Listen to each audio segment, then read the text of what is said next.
Good afternoon and welcome to this week's OnRamp. Here we are. We're in week 8, workshop 7. Um, and we've come a long way since we first launched actually 8 weeks ago with that incredible kickoff event that we had. But tonight we have another exciting activity for you to get some nuggets from. We have a great one for marketing and branding, and in my opinion, one of the best organizations doing it today here in Philadelphia. Rec Philly, Will Thom's one of the co-founders, and I'll let Will give you a little bit more on his background before we get started. As usual, we're going to start with some basic housekeeping and some updates, as well as share with you a poll that we always try to collect information from you about what we feel is relevant for us to gain and know so that we can always make this experience better. So first thing is that the pitch competition applications came in, and I have to say is wow. Oh, Emily, you threw the poll up. Okay, let's do the poll. Okay, let's do the poll first. Okay, let's get this out.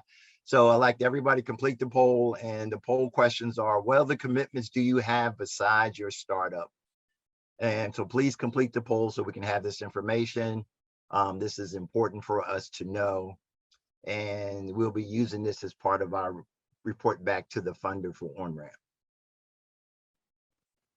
All right, so while you're doing the poll, as I was saying, is that we had some great submissions and very impressive. So we feel good about what's happening here. And the only challenge is with all the great submissions, we're doing the evaluations. It's going to take a little bit more time to those selected to go to round 2. So we had promised to have everything scored by tomorrow. We're going to need a few more days to complete the evaluation, but we'll be getting out those selected to go to round 2, which will be on July 8th. You'll be hearing from us early. Everybody will hear back from us early next week, whether you made it or not. That's how we operate here at the Science Center. In addition to that, next week's workshop will be the last workshop in this series for this cohort, and it would actually be on how to do a proper pitch and prepare a deck for funder pitching. And the following week, which will be the week of the 4th of July, there will be no OnRamp that week, no OnRamp at all. And we will convene the week after on July 8th for the actual pitch competition. So whether you submit it or not, you are encouraged to attend. That's going to be a great night. And you will get to see those who actually submitted to pitch, as well as you'll be able to hear feedback from the actual panel participants of experts in the field. We'll have several funders, venture capitalists, as well as members from the Science Center accelerators who do the selection process for commercialization program, as well as some of our community partners. So that's going to be a great event that night on July 8th. I do encourage, whether you submitted or not, to attend the July 8th program. So Emily, did we get everybody completed the poll? All right, so the poll is done.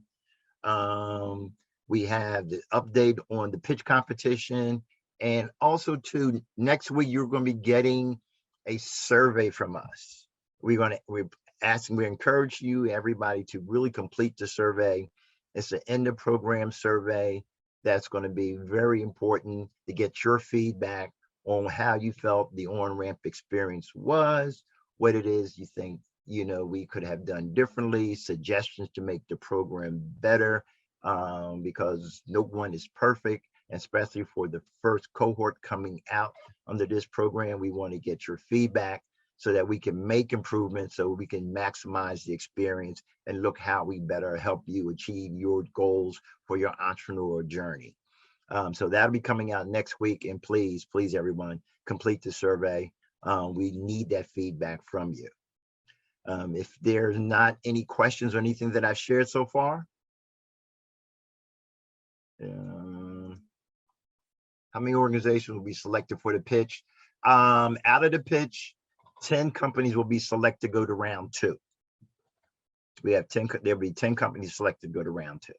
So anyway, if there's not any more questions, it is, hold on a minute. Thanks, you're welcome. If there's not any more questions, I'd like to take this time to introduce to you our facilitator for this evening, a dynamic individual who I've had the opportunity to meet some years ago, and I've watched his growth from an idea where we talk about ideation to solving a problem, fulfilling a need. And now, actually, if you haven't had a chance to go and experience Rec Philly yet, down at Market East, I encourage you to go there. They have built an incredible facility, and they're currently working on their second location in another city. And they're going to build these across the country. And I'm just happy to have this young brother, you know, in my network who's been an inspiration to me, just in terms of watching him travel his journey and doing the work. He does the work. But so at this point in time, Will, I'm gonna turn it over to you and give some people a little bit of insight on your background, your journey. Besides, oh, I gotta tell you, Forbes 30 under 30 this year, T-Mobile Small Business of the Year, and the awards go on. So my brother, go forward. All right, Thom, thank you so much. And to Emily, I appreciate you guys for setting this all up and inviting me to be here to speak. It's always an honor to be able to chat with other entrepreneurs and to be able to contribute in some way or another to you guys' journey. So as Thom mentioned, my name is Will Thoms. I am one half of the co-founding team over at REC, which is an acronym for Resources for Every Creator. My gift and my calling is to empower creative people to do more of what they love to do. And a piece of that really falls deeply in this space of helping folks understand how to build a business around their passion. And specifically, marketing and branding is a very integral piece of that. So I want to be able to share that part of what I do with you guys today and offer up some of the same strategies that we offer our creatives here at REC when they're building brands to you all to be able to adopt it for your businesses. So I'm going to go ahead and share some slides. But before I do, just to kind of set the tone of how I would like for our time together to go, I want to bring some energy to y'all. So I always appreciate the energy back. So I do want to just invite, I see some of us with our cameras on and others with their cameras off. But I do want to just formally invite folks, if y'all down, if y'all are in position to and able, I want to invite you to just show a little face, you know, because I'm gonna be talking to y'all, and at any point I'm super open for folks to even unmute themselves. If you have questions, I like the audio feedback. So I just want to let y'all know right now, this ain't gonna be just a traditional lecture. That's not my style. But what we will do is I want to offer up a couple ideas around this concept of marketing and branding. Some ideas that I know have been really integral in how I see the world, how I leverage these concepts to be able to build our community at REC, but also we've been able to teach dozens and dozens of members these strategies to be able to go on and build their own businesses, quitting their full-time jobs that they've been trying to break out of, to be able to build an audience that believes what they believe and ultimately be able to drive their business goals. So I want to be able to share those strategies with you. And then after that, I want to save as much time as we can to just be able to have some dialogue. So as questions come up, feel free to either just throw them in the chat, even unmute yourself. I'll make sure to kind of save time in between each concept in case you want to do that. But I'll definitely make sure we have time at the end to be able to answer your questions directly. How does that sound, y'all? Does that sound good? All right, cool. So I'm going to go ahead and share my screen and we will get moving. So let's do that. We'll go like that, like boom. Cool. Somebody give me a thumbs up if you can see the slides. Y'all see them? Cool. So I call this conversation hashtags to dollar signs. Why? Because I know that many of us think about social media and marketing and the internet. Some of us may love it and are so deeply ingrained in it, and others are like, what's a hashtag, right? So I want to be able to break down. Yeah, and I see some folks saying, "Yep, I'm the what's a hashtag group," right? I want to be able to break down these concepts in ways that we'll all be able to take value, whether we feel like we're a digital native or we're just kind of in a foreign land when it comes to Instagram and YouTube. But before we get started, I want to just kind of get the chat warmed up a little bit. I want to know who falls where on this spectrum. So I'm assuming we're all entrepreneurs here. We're building businesses. Do me a favor, drop a 1 in the chat if you feel that you are super comfortable with digital, you understand branding, marketing, and all that stuff, and you're like, I just want to hear some more tips and tricks from an expert, but I'm doing my thing and it's going really well. Drop a 1 in the chat. Drop a 2 in the chat if you're like, I understand marketing and digital, but it's not my forte, so there's a lot of room to grow. So I'm here to sharpen my game up. And then go ahead and drop a 3 in the chat if you're like, digital, what? They're telling me I need to be on socials, but I'm afraid and I haven't really engaged. Okay, cool. So we got a nice little range. I dig it. Awesome. So again, I want to be able to talk about these concepts from a perspective that if we already understand marketing, I hope you're going to hear something that may challenge how you think about it and just strengthen your knowledge. But if you're also in a foreign land with it, you'll still be able to find some tangible things that can get you going as soon as when we hang up this Zoom call, right? So let's go ahead and dive in. First and foremost, who am I? I appreciate the wonderful introduction, Thom.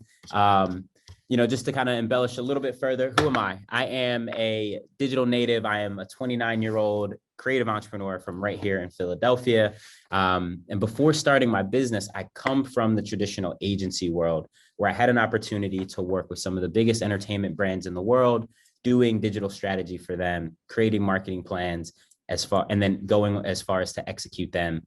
So if you've ever been followed or retweeted by the likes of Eminem or Shady Records or Ice Cube between the years of like 2015 and 2018, sorry to kill the Santa Claus and the Tooth Fairy, but like that was me, right? So I say all that to say my job for those brands was to be able to show up as them online. Why? Because these are very busy millionaires, but they understand the importance of engaging their audiences. So they tasked someone like myself and our agency to say, hey, how do we understand the brand of our clients? How do we be able to create the campaigns that are going to authentically show up in the way that our audiences are expecting us to, and then be able to position the brands to make money through these concepts and these campaigns we run, with or without using the actual time of a Marshall Mathers Eminem, right? Or an O'Shea Jackson Ice Cube, right? So through this gig, I got to really understand this idea of direct to consumer business building and how we could take a brand and take YouTube and Instagram and Twitter to be able to design strategies for us to get directly in front of the people who cared about what we do, show up for them in a way that is understandable, is clear, and is consistent, and then be able to use that to drive our business goals, right? And we all have the opportunity to do that as well. So we're going to talk about what that looks like. So I'm going to speed through a little bit of the beginning of this because usually I like to just really break down this idea of what I would like to consider the new creative economy, right? And what is the new creative economy? To say it straightforward, it's the idea that we all have the ability to pick up these things, build a community of people who believe what we believe, and then be able to get what we create in front of them to monetize. That's what it is. And when we think about that, it's important to understand that there are millions and millions of folks online earning a living doing what they do. And even data from as old as 2016, there were 15 million folks that were making a living and earning income on some of these platforms. And they're not just making a little bit of money, right? There's $1 billion industry of folks who are leveraging social media to earn revenue on behalf of their business. And what that looks like today is a wide spectrum, from folks like Issa Rae in the TV space to musicians, all the way to gamers, right? And I remember when I was in high school, if you like spent all your time on the internet playing video games, it was like, bro, what are you doing? You're wasting time. But fast forward 10 years later, it's not a waste of time. There's folks who are literally earning millions of dollars playing video games. Why? Because there's people who love those video games and they want to watch other folks play. But it's even gone a step further where there's folks that don't even play, but only commentate on other people playing video games, and they've still been able to earn hundreds of thousands of dollars a year, right? So I just hope that that really kind of makes it concrete how much opportunity there is to be able to build a following online and be able to earn money in doing so. So what's the purpose of what we're going to talk about today? What I like to talk to our creatives at Rec Philly about is this idea of how do we get paid to be ourselves, right? And it's going to be a little different today because I know we're not all here talking about building personal brands, but the reality is whatever it is that you do, your business still should have a digital presence, and it still should have a personality, and it definitely should have a reputation. And what I want to offer up to us here as business owners is a lot of us get intimidated when we think about, okay, I got to go and I got to build a brand, right? They're telling me marketing and branding is important. I want to invite us to take that word brand and just throw it out the window. And instead of using the word brand, we're just going to use the word reputation, right? Because they are one and the same. And that's really what we're getting at when we say, hey, I want to build a brand. I want to be known for something, right? I want there to be emotion that comes up when people think about what it is I do. We're really just talking about building reputation, right?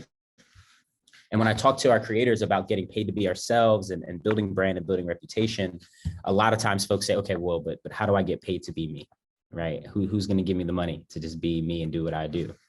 And really, we've broken that down into a format and a formula that we call the Be Me model, right? So usually that's build your brand, right? And we're going to talk about what that looks like today. How do we build a strong reputation around our services, around our products, around our offerings? And then how do we go as far as to engage those folks who like what we do, who love what we're about? How do we actually engage them properly, right? Instead of getting on Instagram and posting a flyer and saying, coming to our event every day for the next 14 days until the event, and then we wonder why folks don't show up, right? That's not what we want to be talking about. How do we actually authentically engage our folks in a way that they actually care, right? And then how do we do what sometimes is the challenging part, which is monetize, right, our talents, and then be able to do the next part, which is, okay, we've got that working. People love what we do. They're paying for it. How do we use social media and digital to scale that up and expand our reach, right? So all of that is direct to consumer, right? So whether your company is B2B or B2C, I want to challenge us all to say, we still should be thinking direct to consumer when it comes to building our reputation. Because at the end of the day, even if we're going B2B, it's important that the people who are going to be the end users care about us because they can inform the decisions and affect the decisions of even our B2B plays, right? And then there's some of us on here that are like, yo, I want to learn how to change the world. And if you are in that boat, me too, because I believe that my business is one that is meant to change the world. And I know some of you guys may feel that as well. So I just want to let you know, my hat goes off to y'all because y'all are my folks. And then some of us are like, yo, actually, I'm only here because I want to make talking to non-creatives less awkward. And for some of y'all, it might be actually, how do I make talking to my customers online less awkward? So we're here for that too. So hopefully this will help y'all. So let's get to it. Y'all ready? Y'all still with me? You guys ready to dive in? Awesome. Cool. So I want to start us off with what I think is the simplest, but also most challenging question known to any entrepreneur. Real quick, how many of us have ever been at a networking event and we go up to someone and we're asked the question, what do you do? And for some reason, even though you know exactly what you do, when you're asked this question, everything just empties out of your brain and you have no idea what to say. Let's be honest and vulnerable. Show of hands, how many of us have been there? Okay, more than a couple. Yep, me too. And the reality is the reason that's such a tough one to answer is because underneath it is a more loaded question, right? In that 5 seconds and they ask you, what do you do? Really, it's something more to the effect of who are you and what value do you add to the world? And if we're being real honest, why should I keep talking to you instead of the next person that I see right over your shoulder, right?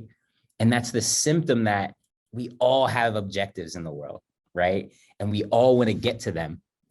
And it's really important that when someone gives us their time and they say, what do you do?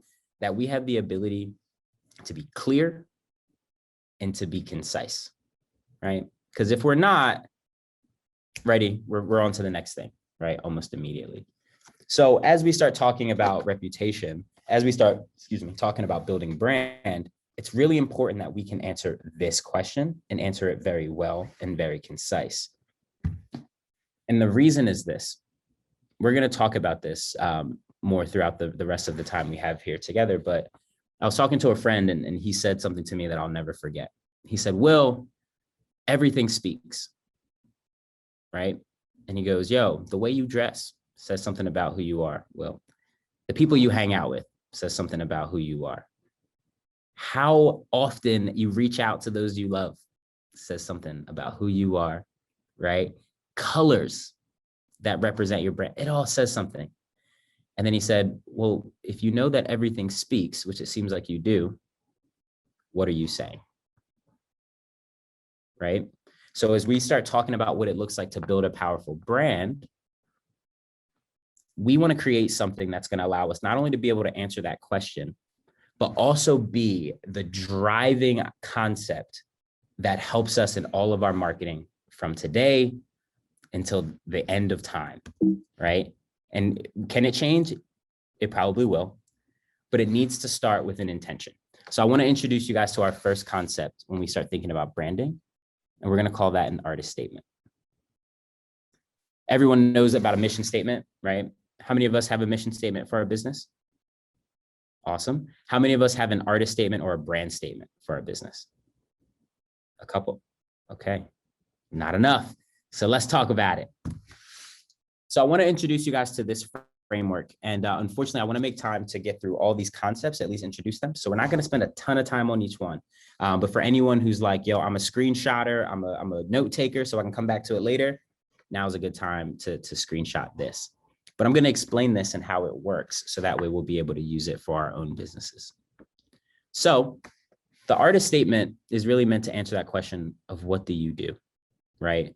And the way we like to answer it, what we've designed here at Rec to help folks answer that is a nice little Mad Lib. And it reads as follows.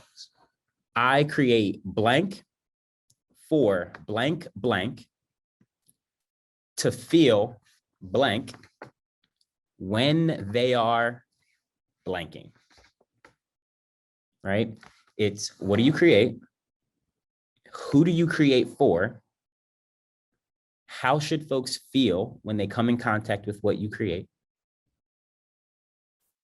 And lastly, when is it most important for those folks to feel that way? Right? So for me, I create experiences for creative entrepreneurs to feel empowered when they're turning passion into dollars. That's what I do, right? And if you ask me that, I could say that and it'd be true for me without needing to tell you that I own some fancy space with a bunch of studios, or that I do a bunch of workshops teaching creative people how to build their businesses, or that I run an agency, right? Or that I have tons of clients. All of that's secondary. But the high level of it is I create experiences for creative entrepreneurs to feel empowered when they're turning their passion into dollars. And just like a mission statement, this artist statement should be a decision-making tool. So when you go to start marketing your business online, if you are ever posting something that doesn't make your artist statement true, you just wasted a post, right? Because all of your marketing is really simplified by saying, what is marketing? Marketing is anything that the public notices, right? So if we understand that anything the public notices about our business, we want to be intentional with what we're sharing. And if I am ever posting something that's not empowering creative entrepreneurs, I'm getting a bit distracted, right? Because the reality is, entrepreneurs, we all know there's opportunities and there's distractions. And there's only one difference between the two of those. And that's that one gets us closer to our end goal and one helps us accomplish our goals and the other doesn't. So I want to invite us to take some time after this call to really sit and think about how they can create an artist statement for themselves So that way, when we get to start using different tools like Instagram and Twitter and YouTube, we're using the tools and we're not just letting the tools use us. Hey, Will. Yeah, Can Tom. ask you to pause for a minute. Rebecca and Broderick, do you have questions? You got your hands up? Oh, I'm sorry, guys. Oh, no, I actually, so I'm Rebecca. I actually raised my hand by accident because I was responding like, yes, I've totally had this experience, but I was typing a question in the chat, which was Go ahead then. Oh, sorry? I said, so go ahead. Okay. How did you come up with your artist statement? I feel like where I get stuck is sort of the other things that you were talking about. You have an agency, you do like X, Y, and Z, but how did you go from that to really distilling the heart of what it is you do so that you have this artist statement? Like, what was that process? Yeah. Because I feel like that's a place where I get stuck. Absolutely. That's a beautiful question. Thank you for that, Rebecca. So yeah, it's so easy to get like caught in the weeds and the minutia of what we do. But the way I was able to come to my artist statement was really poking at the why, right? Poking at the why we exist, right? We have the space and we do consultations and we have the agency, but if I ask myself why all those things exist, it allowed me to land on the through line, right? Only reason we run the agency, the only reason we do the educational events, the only reason the space is here is to be specifically empowering our creative entrepreneurs. And even further, especially when they're ready to actually monetize and turn those passions into dollars. So there may be a lot of different what's that you do, but I'm going to encourage you to really lean into the why, because that's really going to get you where you want to be. Helpful? Awesome. Yeah, that's awesome. Thank you. No problem.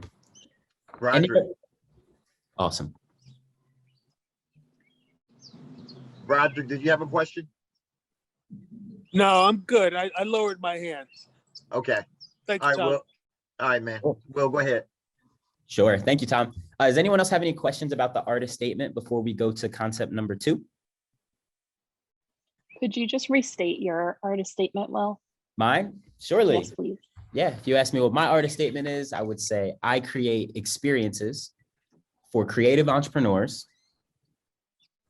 to feel empowered when they're turning passion into dollars. And one thing I want to kind of call out here, I really want to challenge folks to be as specific as you can with your for. Who you create for is very important. And here's why. So for me, I know that there's plenty of other entrepreneurs I can be valuable to outside of creative entrepreneurs, right? There might be folks who don't identify as creative. You might be building some biotech platform, yada, yada, yada, right? And I can be valuable to them. But if I start marketing in a way that is prioritizing those folks outside of the creative entrepreneurs, I'm getting distracted. And it's really, really important that everything I do is centered around empowering creative entrepreneurs, allowing other folks to take value out of it. But my mind and my intention when I'm posting is specifically for creative entrepreneurs. And that's going to make sense in a later conversation we have. Cool. Yeah. Hey, Will, there's a question from Jay in the chat that says, do you identify as an artist? Is his question. Yeah, thanks for that question, Jay. And yes, I do. And honestly, it took me a long part of my life to embrace that and hold that title because I had so much respect for artists. And I was like, oh yeah, I'm creative, but I'm not an artist. But the more life I've lived, absolutely. And I would like to believe that my business is a piece of art in itself, of what it's intended to do and the change it's meant to inspire in folks. I have a quick question. Sure. So does your artist statement change in phases? When did you figure out that this is the artist statement? Yeah. Because sometimes your why changes. Good question. Good question. So I would like to believe that most times folks' why doesn't skew too far from where it is. Usually their how changes, but their why stays constant. Right. And at least that's from my perspective. The reality is you're going to grow as a person, you're going to change, the business is going to pivot and all of those things. But the beauty is as you're moving, as you're designing marketing plans, as you're posting, stay focused on your artist statement and live through it. And if you do it well, those people that you're serving, they're going to also give you the room and space to grow and change, and they'll want to grow with you. And they're actually really excited to. But it's just very important that you land on one and you stick to it, because if not, you'll find yourself trying to communicate too many different messages at one time. And those folks you want to serve, they're not going to have the language to say this, but really they're going to say, I don't get it, because they don't know who you want to be to them. Right. So it's important to focus on one. And if you feel over time it's changing, that's okay. But really lock in and do the hard work up front to lock it in. Well, Yes. question. Go for it. You just brought up a very interesting point when you said the four, and the four being the constituent. Yeah. Wonder what if you have multiple constituents? Let's say a business community as well as the consumer community. Yes, great question. So this is interesting because I actually have this exact challenge. So I run a creative space. My end user it's B2C. I'm working with creatives, right, who are using our studio spaces. But my agency is completely B2B, right? So there's a lot of the business community that I need to engage. For me, when you're building a two-part model like that, right, it's really difficult to try to do that at once.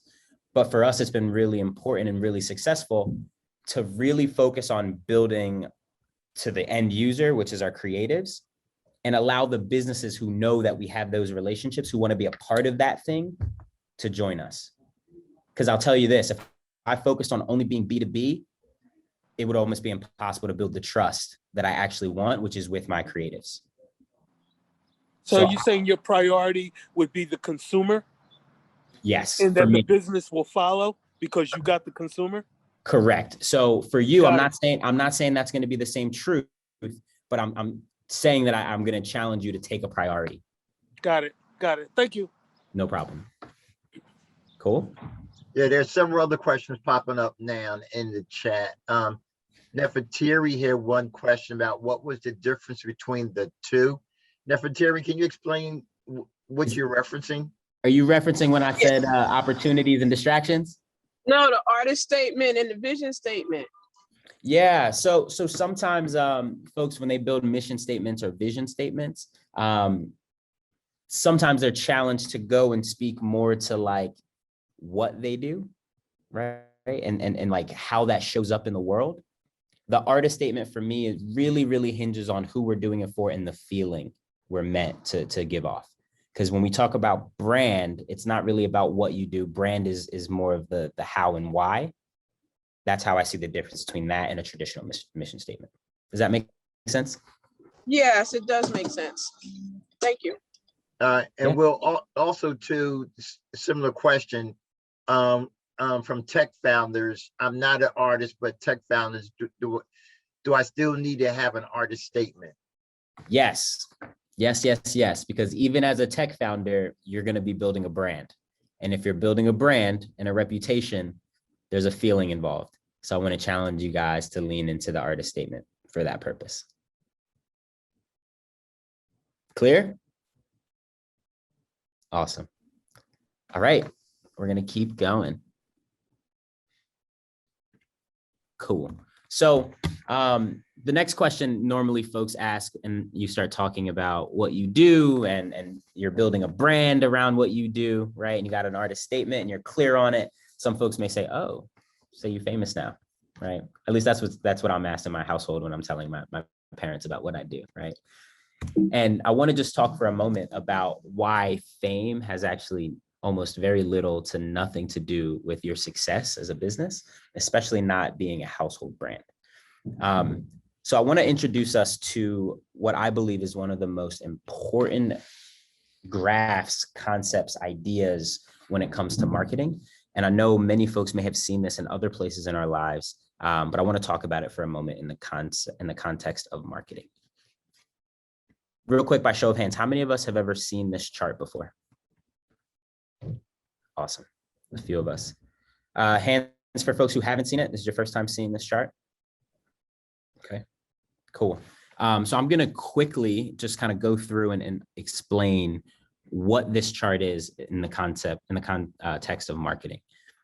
So this chart is called the law of diffusion of innovation.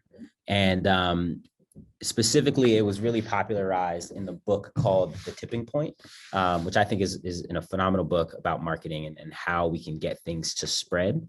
This chart is the same chart we'll use to explain economic trends. This is the same chart that we'll use to talk about how things go viral on Twitter. Anything that involves people and something spreading from person to person, even if we're talking about how the coronavirus was spreading, this chart is how it works. And a lot of times when we talk about social media, there's this word viral that sometimes we're encouraged to chase, right? And when we talk about virality, unfortunately, we also sometimes like to think that things go viral because of luck, which is actually the furthest thing from the truth. So I want to just for a moment, I want to talk about the science of virality, but also the science of how any of our businesses can go from very little adoption to being massively adopted by the public, right? So here's how it works. So it's important first for us as founders to understand that there's 5 types of people that are involved in every trend, right? And fortunately, we're in this first category that is called the innovators, right? They make up about 2.5% of the population. And it's important to understand that, right? Because not everyone in the world is going to start something that never existed before them, right? There's actually a very small percentage of us. But next to us is the next group of people that are involved in any trend. And these are the early adopters, right? And they make up 13.5% of the population. And these are the folks who literally are excited to try new things. They look for new things and they love new things because they're scarce, because they're new, because they're innovative. And I want to go as far as to say, these are the folks who buy new things and try new things, not because they needed them, but because what having those new things say about who they are, right? There's a type of person who looks for new music. There's a type of person who wants to have the newest iPhone, who will literally sleep outside for it, even though they know it's going to have bugs, right? That's just a part of who they are. There's another group of people who don't subscribe to that though. The next group of people are the early majority, and they make up about 34% of the population. And then after them is the late majority. And together, the majority makes up about 70% of the population. So for us as entrepreneurs, we're usually quick to say, I want to get my thing that I've built that I know is important and know is good for the world to these folks in the majority. So what we do is we start talking to the majority as best we can, right? In whatever ways that we can. Hey, I want to get something on the radio, or I want to get something on TV because that's where all the majority is, and then they'll love me, right? I want to encourage us to understand that the quickest way to fail is to do that and go right to the majority. And here's why. So I mentioned about the early adopters and how they see the world. They get excited over what's new, right? They like it because it's new. The early majority are not the people who sleep outside for the new iPhone. These are the people who literally are like, I don't want what's new or exciting. I just want what works, right? And when they get ready to buy a new cell phone, these are the people that go online and they do all the Googles to find the reviews, right? They watch the unboxings for the things. So they make sure they make the right decision. And you know who makes those reviews and those unboxing videos? The early adopters, right? So the early majority will literally not make a decision to download your app or to try your new service until the early adopters have told them that it's okay. The late majority are literally not buying the new iPhone because it's new. They're not even buying the iPhone because they know it works and it's the best for them. The late majority are the people who are only buying the iPhone because they're tired of getting made fun of for being the green chat bubble in the group chat, right? These folks are only making their decision based off social pressure. They're only going to try your new app because everyone in their social group has already got it. And they're telling them that they're the last one, right?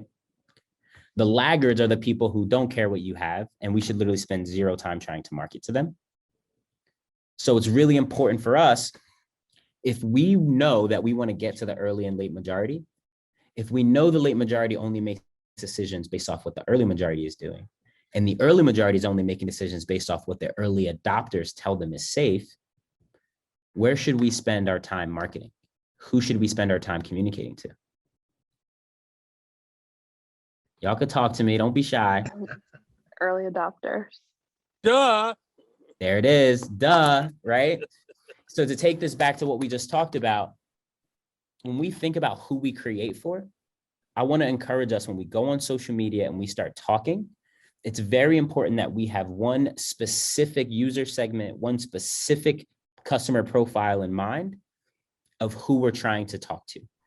And when we figure that out, it's how do we then go and find all of the early adopters, the people who are already wanting new things, open to trying new things that fit our target audience. And all we should be doing in our marketing is loving on those folks. And if we give them as much love as humanly possible, they will actually throw us over this gap that they call the chasm here to the early majority. However, most businesses, most startups, most artists, their careers or their companies die before they can get from the early adopters to the early majority. And usually it's because they've been distracted by trying to get to the early majority instead of loving on the early adopters who have already told them that they like what they do. Does that make sense? A lot of sense. Cool. So I wanted to try to cover each of these concepts before opening up for questions. But what I want to do, just to make sure that we get to the end here and have a lot of time for questions, is I'm going to speed to our final concept that I wanted to go over with us. And this one's going to specifically talk about content strategy, which I think is going to be really, really helpful for folks. Is that cool with y'all? Yeah. Awesome. Cool. So we are going to speed through the funnel and speed through the digital ecosystem. And I want to talk about content strategy. So how many of us have ever had the struggle of, hey, I have social media, but I'm really struggling understanding what to post, how often to post, and how much time I should spend creating content? Yeah, most of us? Okay, cool. I would hope that once we finish this conversation, it'll just be a little bit more clear for each of us. So when it comes down to social media, we use social media for a number of reasons, but usually it's to build our brand and build audience, to then engage the people who we currently have, right? To build deeper trust, and then also have our social media be something that can go generate new leads for us, right? Did I get that right? That's what social media is for: building brand, building deeper trust, earning us new leads, right? Our content strategy should also be designed to check all of those boxes. However, most people don't understand exactly how to use content to do those three functions. So we're going to talk about 3 different types of content that every entrepreneur should be creating specifically to help grow your business online. So we call this the Triple H content strategy. And we call it that because each bucket of content we're about to talk about, they all begin with the letter H. We're going to talk about hero content. We're going to talk about hub content. And we're going to talk about help content and how they all work together. So first, we're going to start talking about hero content. So hero content is the stuff that most of us are kind of familiar with when we think about developing content strategy, et cetera. The hero content are the things that we make, and the purpose of it is to go as far as possible. This is where we usually spend a bunch of our money and a bunch of our time making that new commercial for our product, right? Or we do a really great event. We do that recap video that we're really proud of. We want everyone to see what annual conference was like this year, right? So we make this thing, we pay a videographer, they shoot it, and then we want to put it online because this is how we want to put our best foot forward. This is that header video we want people to see on our website, right? That's great.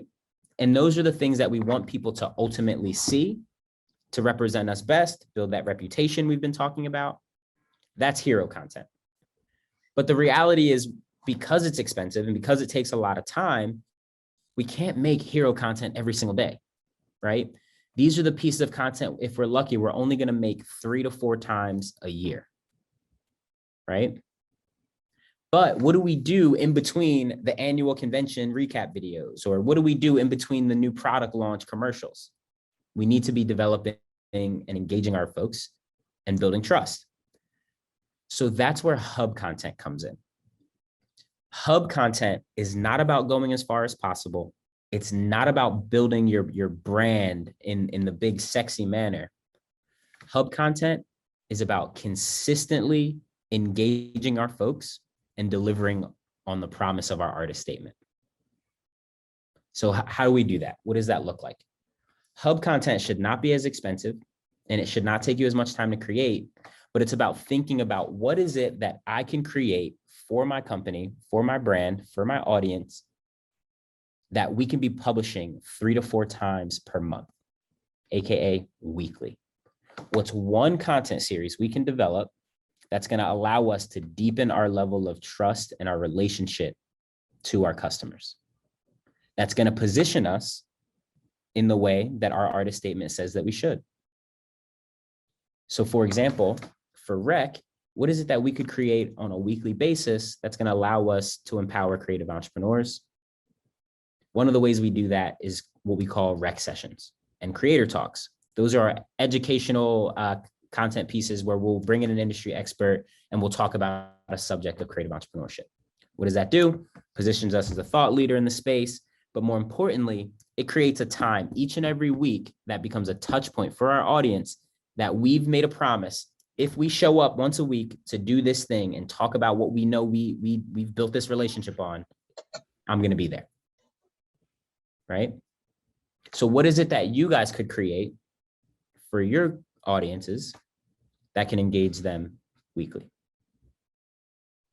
And then to take it a step. Oh, did I hear a question? Yeah, go for it. Hey, Will, how are you? Peace, Monique. So this content, 'cause I'm like really excited around this idea. Is there a preference or of the type of content? Is this YouTube? Is this a podcast? Is this a blog? Like what is this? Beautiful question. So I'm going to answer it in 2 ways. One, you're going to develop the content series that you know is going to be most native for your audience. Meaning, what does your audience want from you?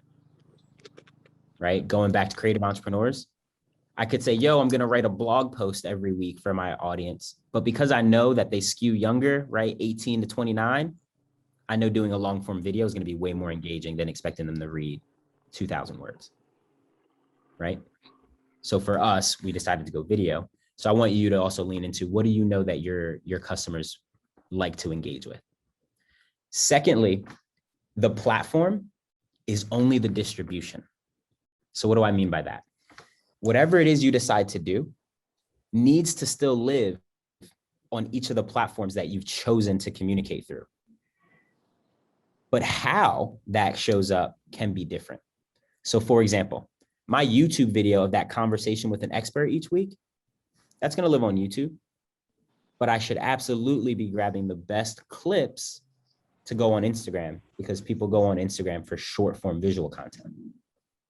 I should also be grabbing the best quotes and tweeting them out as individual tweets on Twitter, right? That then can point people to the main video on YouTube. But the piece of hub content is the conversation that's happening with that expert. Does that make sense, Monique?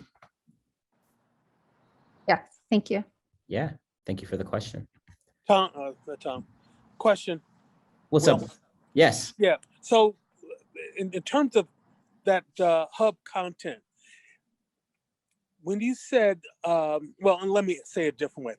Is hub content, let's say a newsletter, or is hub content a weekly coupon offer? Hub content is, a newsletter is absolutely hub content. Okay. Especially if you're doing it consistently. Okay. The giveaway or the coupon is just the candy that's in the hub content. But the idea of having a newsletter that you're going to build with folks week over week to the point where if you didn't send it, they'd start to miss it. That's good hub content. But it's got to be valuable enough that if you don't send it, folks will miss it. How about a calendar of events? A calendar of events is not hub content, only because I would think about what are the events. If you're doing certain events that are consistent, the event is your hub content, not just the calendar where folks can find them. That's Got just it. Cool. I have a Thank you. question. Well, so I work with like NFT related to NFTs, and most of the millennials are in Discord and Telegram. Is that also considered a hub? So in like Discord and all of these platforms Telegram, are hubs. yeah. Yeah, they're Okay. hubs for sure, because it's about that constant points of communication. but there should be a piece of like a content stream that you're consistently posting that if I wasn't in the Discord this week, there's something I'm missing out on that's going to bring me back. Right. So for example, if anyone has ever followed a big YouTuber, without a doubt, without fail, every one of them is going to say something along the lines of new videos every Thursday at 9, right? Or even TV shows, right? When Insecure, one of my favorite TV shows, when that comes on and it's in season, it comes on every Sunday at the same time, right? And really what that's doing is it's building trust, right? Issa made a promise. If I'm here at Sunday at this time, not only do I get to show up and consume the show, but everyone who loves Insecure can get on Twitter and we can all talk about it at one time. So what I want to try to get across to you guys is the hub content. It's not just about your relationship with your one audience member. It's actually you creating a moment where everyone who's in your tribe gets to now connect and commune. And they're celebrating this idea that your brand stands for. It's just your job to give them the watering hole to show up to each and every week. Does that make sense? Cool. So then the last piece of content the last type of content I want to talk about really quick is help content. And this is the most powerful content that I think entrepreneurs overlook most often. So there's hero, boom, I'm going to make my commercial. I'm going to push it out. We're going to put some ads behind it. It's going to go as far as possible. People will know what I do. There's hub content, which is what are we doing week after week, consistently engaging our folks, creating a moment for us all to engage. Help content is taking a step back and saying, I know that my audience is using the internet. And I know that they're probably using Google and they're probably searching for things on Google and YouTube. Take a step back and start to make a list of questions that you know your potential customers are searching for. Like, what questions are your best next customers asking Google? Then we think, what content can we be creating so my company can position itself as the answer to their question or the solution to their problem? So for example, I'll talk to you guys about how I think about this for my business of rec, right? I know that there is 1 million young people in the Philadelphia region who are probably up really late last night, searching into Google, tips and tricks for making my 808 drum sound better. That might have sounded really nerdy. Y'all know what I'm talking about, but an 808 is a type of drum. So a person who's a producer making music, they want to know how they can make their drum sound better. I know for a fact that if you're in the Philadelphia region and you asked Google that question, you are way more likely to be a potential member of rec than not. Why? Because you're looking for music education. You're a self-starter, you're up late at night and you're looking for education to make your stuff better, right? And you're looking for creative tools and knowledge around creative tools. So what I could be doing to best position myself to win a new member is to write a blog post or make a short video that teaches someone on the internet how to make their 808 drum sound better, right? So what happens is I'm a young kid, I search, how do I make this drum sound better? And all of a sudden a video from Rec Philly comes up on YouTube that answers their question. And then they realize I also made another video around how to open up one of the softwares that they use, right? Logic Pro, how to use Logic Pro. They found that Rec Philly was the solution to their problem, right? Then they realized that every week we're creating educational videos teaching creators how to build businesses. Now they're in our wheel, right? Week after week, getting more value from a new piece of content we're creating. So then when we drop the commercial that has the get your first free month of membership now in it as a piece of hero content, they're way more likely to engage with that video. Why? Because the ask in the hero content was not the first time they heard of rec. So when they decide to take us up on that offer or on that call to action, part of it is because they want what's in the call to action, but the other part is they've built so much trust with us and they've got so much value for free.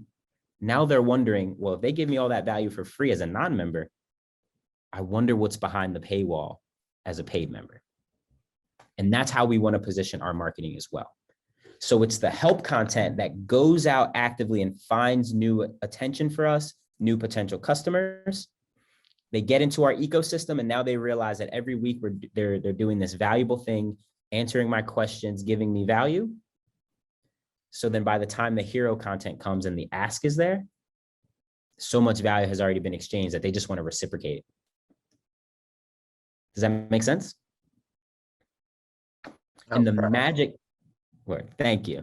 And the magic happens when we can subconsciously guide our potential customers, knowing what hero content is coming up. We can be really strategic that the hub content is getting them primed for the ideas that are coming up in the hero content. What do I mean by that? When I get ready to drop my next book on digital strategy, the hub content pieces I should be doing for the 8 weeks leading up to it should all be about different aspects of digital strategy, right? So if I know one concept is about how to get the most out of Instagram, the help content I should be creating that week should be all about the best tips and tricks for Instagram. So when it comes time for me to have that conversation around Instagram, and I want people to RSVP for my conversation with an industry expert, they've already been thinking about Instagram and how to get the most of it because they've been consuming that content. And we do that for 8 weeks, talking about a different part of digital strategy. So when my book comes out, it's now a piece of hero content that helps them solve the problem that they've been thinking about for the last 8 to 10 weeks. That's what marketing and relationship building looks like on the internet. All right, so I'm going to stop there and open it up for questions. I know we may be getting close to time, so Thom, keep me honest on that side of things. But I would love to be able to answer a few questions if we do have the time. No, you got plenty of time. Perfect. Yeah. So we had a couple questions in the chat, and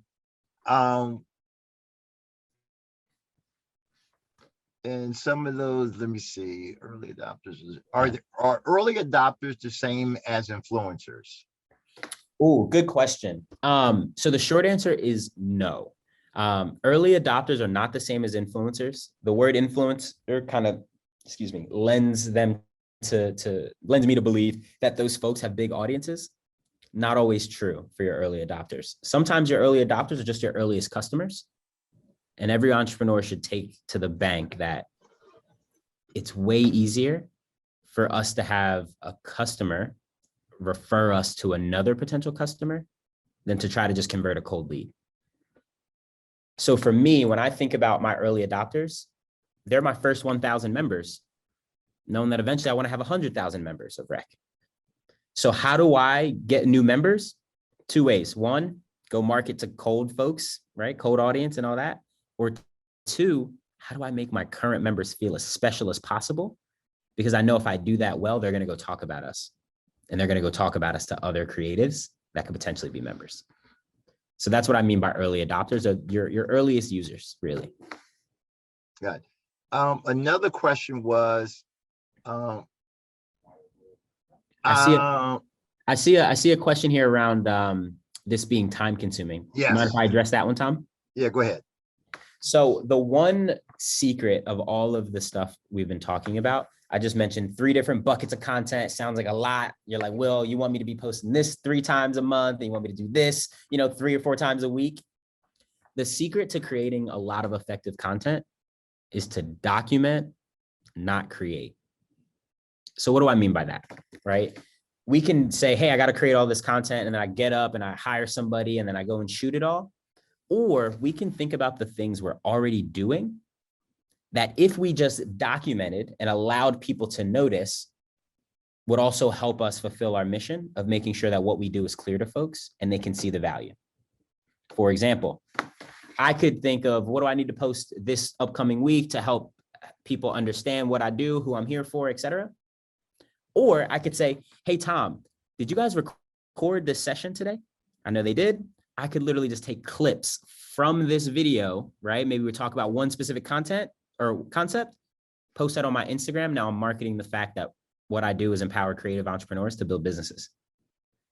So instead of taking 3 hours to go and make a bunch of stuff and create it, I could just document what's already happening, or even open up my IG story and say, hey, so excited to be talking to, a bunch of awesome entrepreneurs about strategy.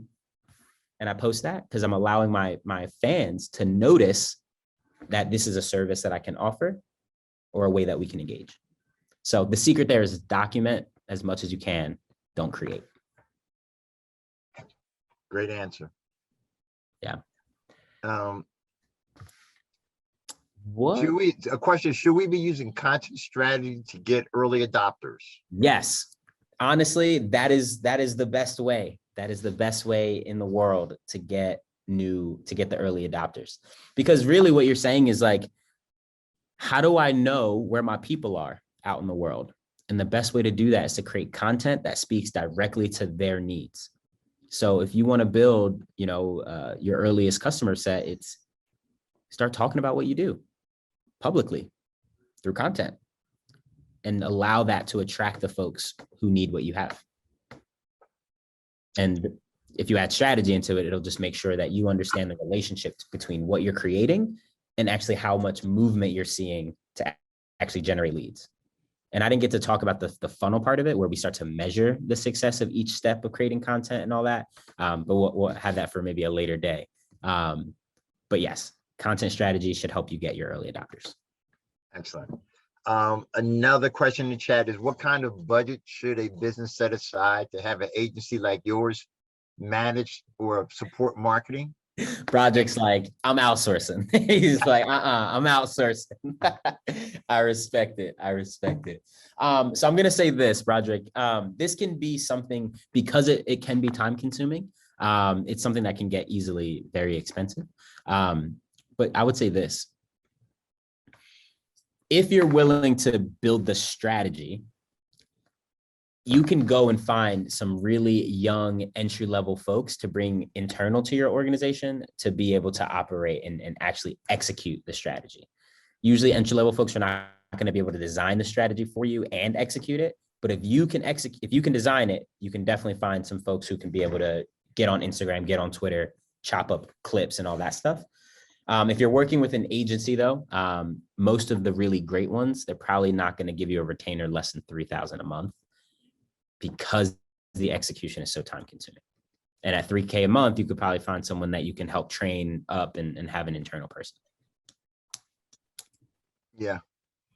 Cool. And also, dude, that's something that I can attest to, and working with Will and sending Will referrals and having people already have strategies in place, and then Will is able to match them up with people out his community at a discount that can execute. So it's a smart strategy, and it does work. Absolutely. A question is, how much do I need to learn about audio content like Clubhouse or Twitter Spaces? Beautiful question. So there's kind of a couple things underneath this question.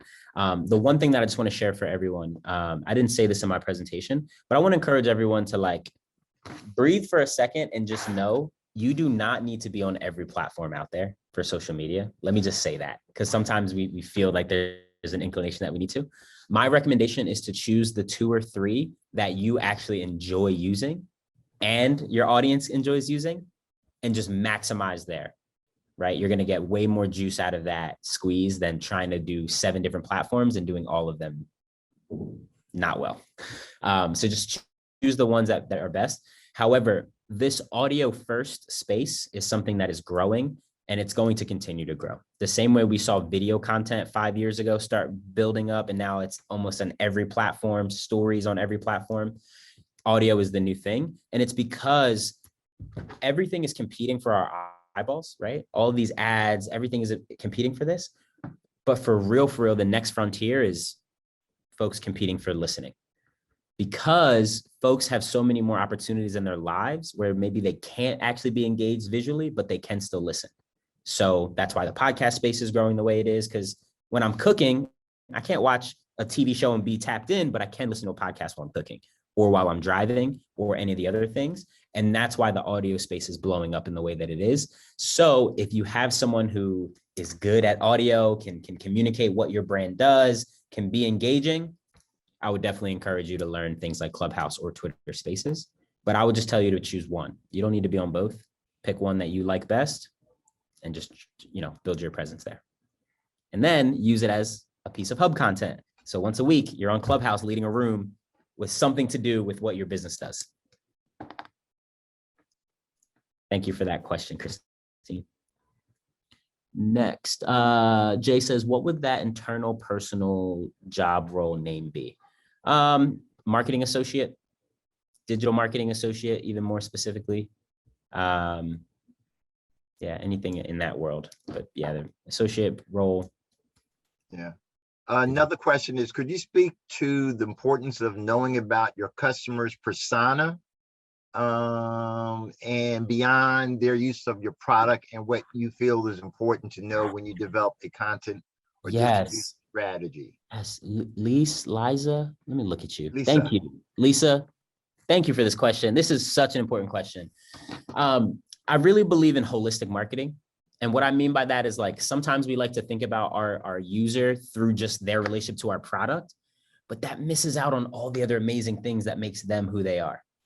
I think the best brands are able to communicate not only just to the needs that are solved by, like, my product, but just speaks to the identity of who that person is. Because for me, like I was mentioning a little bit earlier, when we think about early adopters don't just buy a new t-shirt, or like, early adopter doesn't buy a new t-shirt because they need a t-shirt. They buy that t-shirt because what that t-shirt says about who they are, right? So when you're thinking about content strategy, you should be communicating the things that helps plant that flag of, like, my customers, I know who they are, and this is the place for them. Like, for example, like, Apple doesn't market, like, laptops to people who just need laptops.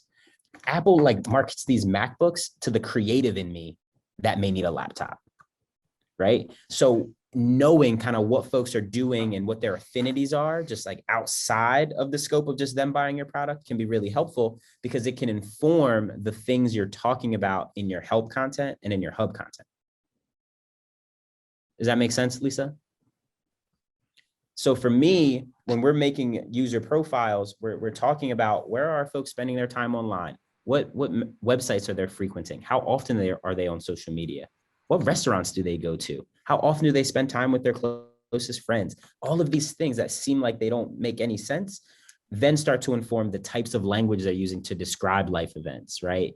Which then becomes copy for social media posts, which then becomes the keyword targeting for our ads, right? When we're growing. So because of all that, you want to know as much as humanly possible about your customers. Yeah. Just She shy. took her mic off. Lisa, did you have another part to your question? No, this is always, a struggle. I'm in more of a tech kind of business than a than a consumer kind of business. And, this aspect of knowing and developing personas, so specifically who you're speaking to on social media, is more difficult for us. I mean, if I'm looking at the chief IT officer of a hospital, who's like one of my customers, how to get to, like, are they a Star Wars geek, or is this kind of harder to figure out what resonates? And I always struggle with this, because I think social media has to speak with a very authentic voice. And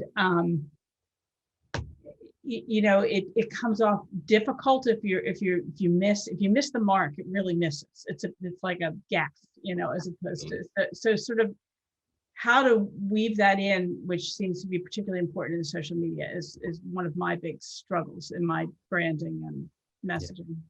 Absolutely. Yeah. When brands get it wrong, they get it way wrong, right? Whether that's for holidays, they try to speak up and say things, or just current events. But yeah, so it's that all that much more important to understand who your community is, who you serve, and what they believe, to just help you put up the guardrails of, like, here's what we'll say and here's what we won't, because we know whether or not it's going to resonate, or whether it's even our positioning to speak on the thing in general. Christine, did you have a question? Oh, sorry. Wait, did I skip somebody? Okay. Someone was going to jump in? I was gonna just respond to that, but I'm happy to wait. No, go ahead, Rebecca, and then we'll go to Christine. So I have sort of a similar issue, because I have a medical device, and so I too think about, well, I'm marketing to, the chief buyer for a hospital. But I think this goes to something that you were saying earlier about, you still want to think about the customer, and my ultimate end user customer is the clinician in labor and delivery, right? And so when I think about the content that I want to create around research and what evidence-based this is, like, they're my end user. So even though the person that I'm going to be selling it to, that's going to buy it from me, is the buyer for the hospital, it's going to be the OB, midwife, and the nurse in Ellen who come to the buyer at the hospital and say, we need this device. You know, I don't know if that, Lisa, if you were the one asking that question, but that's like, maybe the chief technical officer is going to be buying it from you, but my guess is the end user is going to be someone in the hospital. It's going to be someone else in that space. Absolutely. Agreed. And before we go to you, Christine, I do see a question about where do we find this information about our target customer? Ask them. Go right to them. Find the folks who have already told you that they're in your target audience. Maybe they like what you do. Ask them, and they will gladly tell you more about them. That's what we did. Focus groups are our best way to figure this stuff out for us at Rec. And it even informs decisions we made about our space, how many studios we need, what kinds of studios. We just went right to our folks and asked them. And you'd be surprised at how much affinity and trust you'll build by even being willing to ask for their opinion. Go ahead, Christine. That was my question, actually. What kind of questions? Should I send them a Google form and the questionnaire is there?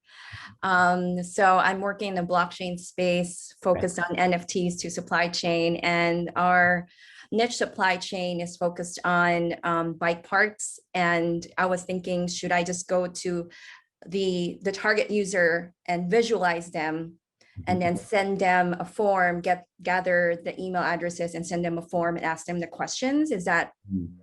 So talk to me about the end user. Is the end user for folks who are actually like bikers?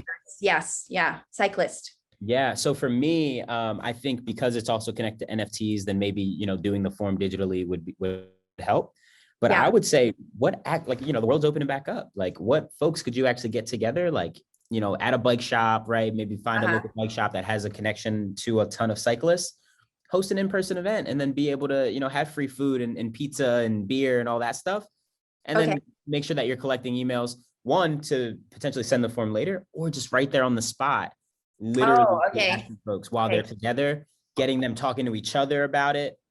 People that have such a deep affinity for something like cycling, they love talking about it. So I would encourage you to just create those moments again of like the experience, make them feel the way they need to feel. So that way it's deeper relationship than, hey, I took this random survey, someone emailed me, but hey, there's this brand that put together an event that was valuable for me and my community. It just gives you a different relationship from the start. Thank you. Sure. Cool. You guys have been great so far. What other questions do we have, y'all?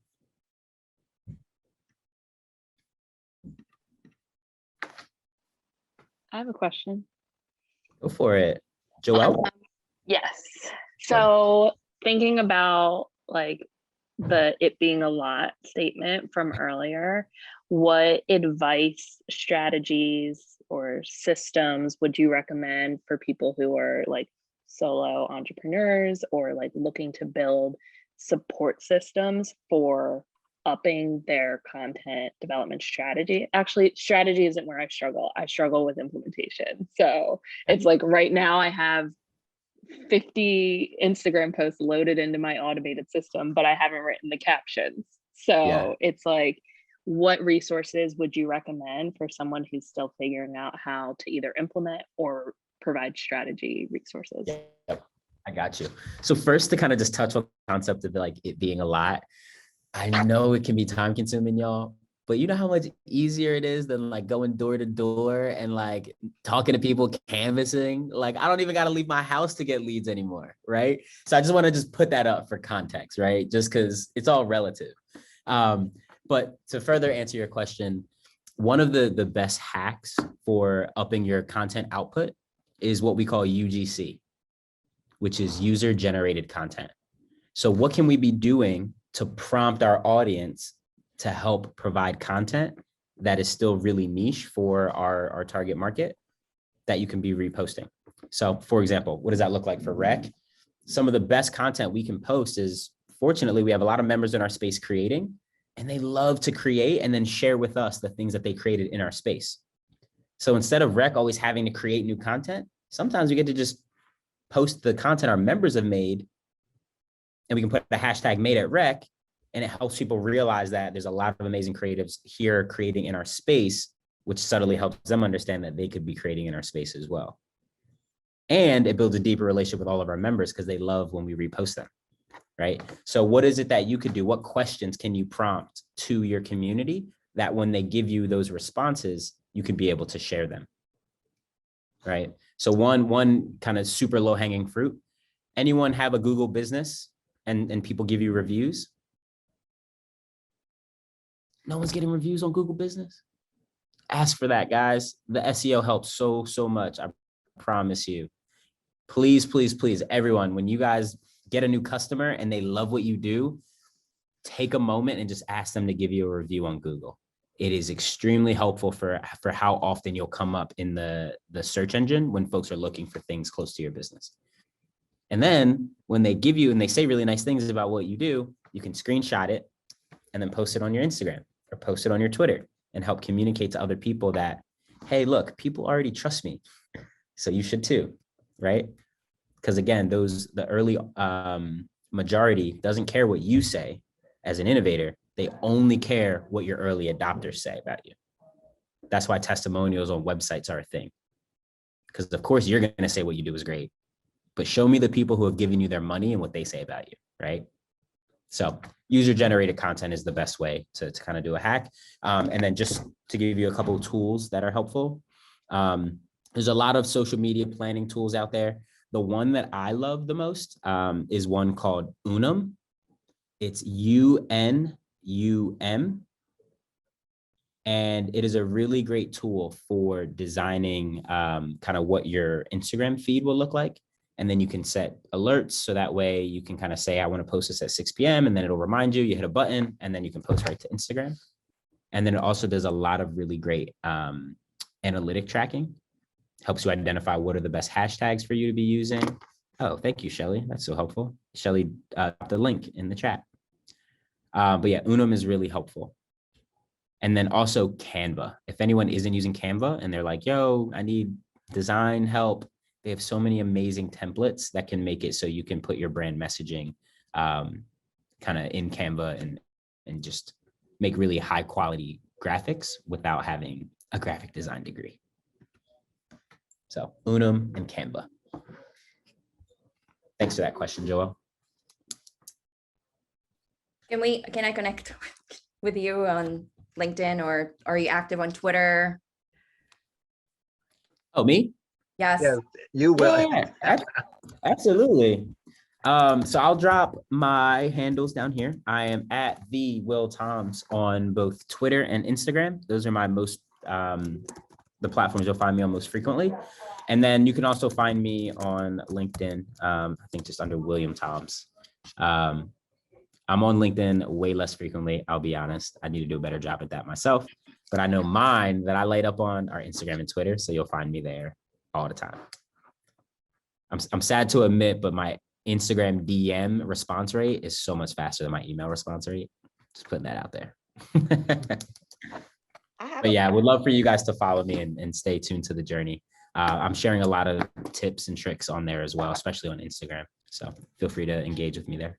I have a really quick question. Hi, Will, my name is Lola. I believe I just spoke to your co-owner yesterday because I was checking out Rec. I'm going to be doing a tour tomorrow. I'm really excited. That being said, I wanted to know, because I often get really overwhelmed with all the many things that I have to do as an entrepreneur and kind of like learn and execute. I'm like, there's all these great experts out here. Why do I have to learn everything and do everything? So I'm wondering do you know of any resources like maybe college students or programs that we can, enroll in where we can get, access to those type of resources, those people with those skill sets, because, they have these giftings. I'm not gifted in everything. And, sure. Yeah. And I tap into that. Look, Lola, I'm right there with you. Our motto at Rec is independent doesn't mean alone. So yeah. Totally aligned. And like Thom mentioned earlier, so right next to the incubator that we have of all of our creatives who are using our space, we also operate an agency. And our agency specifically is built to create opportunities for our members. So if you're someone who's like, yo, I might need a web designer, or hey, I need someone who can help me with output for content for social media, reach out and talk to us. Even if we don't manage the project as an agency, we're happy to always connect you to some of our members who have that skill set. Okay, great. Thank you. Yeah, no problem at all. All right, we're running at time. We're getting ready to transition to Startup Roundtable. Will, as I knew it would be, my brother, this was a great session. What you guys have done in Philly, and I've watched you through your whole journey, is nothing less than phenomenal in terms of putting Philly on the map in terms of its creative economy. So folks, this is a great opportunity to get great advice, from one of the rising experts here in this market right here in Philadelphia without having to pay for it. So let's try to get your questions in before, next conversation you have with him, you're going to have to be dropping some digits. So sure. The chat just blew up. Oh, I love it. Okay. Thank you guys so much. You guys were really awesome. I enjoyed the questions greatly. And seriously, take me up on what I mentioned. I'm very active on social media. So if anyone has any lingering questions after the session, please feel free, shoot me a DM and I'll get back to you as quickly as I can. Really want to make sure folks are taking advantage of this golden era that is social media and how we can use it to grow our businesses. All right, fantastic. Well, thanks a lot. I appreciate it. You got it. Thanks for having me, y'all. Take care. All right now.